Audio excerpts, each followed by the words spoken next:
Au nom du Père et du Fils et du Saint-Esprit, Amen. Chers frères et sœurs, bon dimanche de la Pentecôte.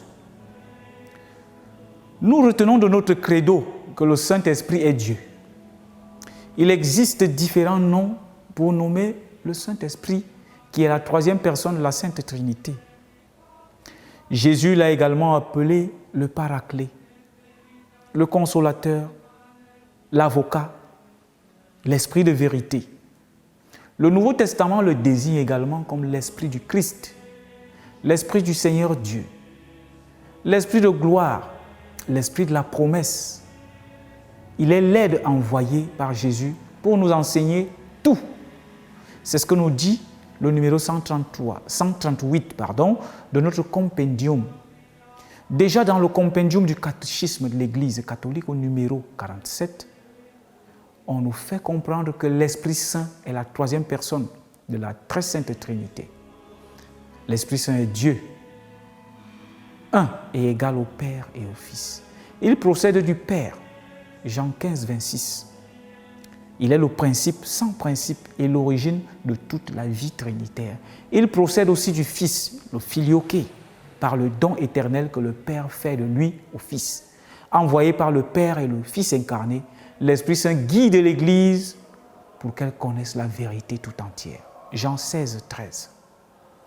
L'Esprit Saint, chers frères et sœurs, a toujours existé depuis le début, depuis la création, jusqu'à l'histoire des Israélites.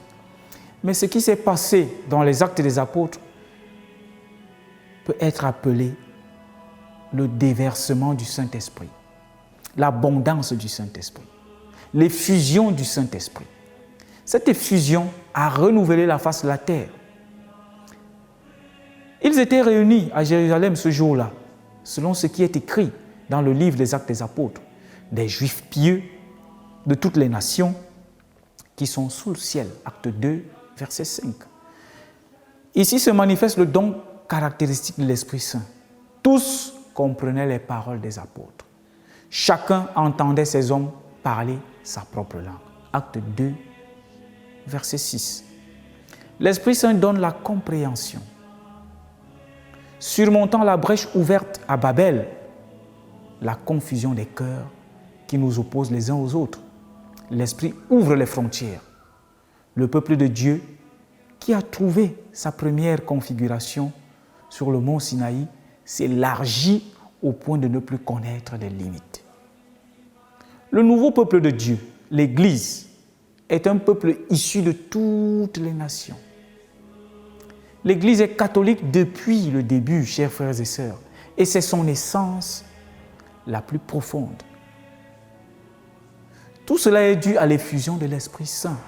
À la Pentecôte, l'Église célèbre ce jour où la terre a été témoin de la puissante effusion de l'Esprit Saint, de l'Esprit de Dieu. Aujourd'hui, l'Esprit de Dieu s'empare des hommes et des femmes et leur permet d'accomplir plus que ce dont ils sont naturellement capables. L'Esprit est descendu sur les disciples qui vivaient dans la crainte des Juifs de par le monde. L'Esprit les a transformés en missionnaires infatigables. L'évangile du Christ a imprégné le monde depuis la venue de l'Esprit Saint. L'évangile est animé par la force de l'Esprit qui est comme un moteur de changement. Cet Esprit continue de souffler dans notre monde aujourd'hui. Il apporte la conversion, il apporte la guérison et de nombreux miracles dans les vies.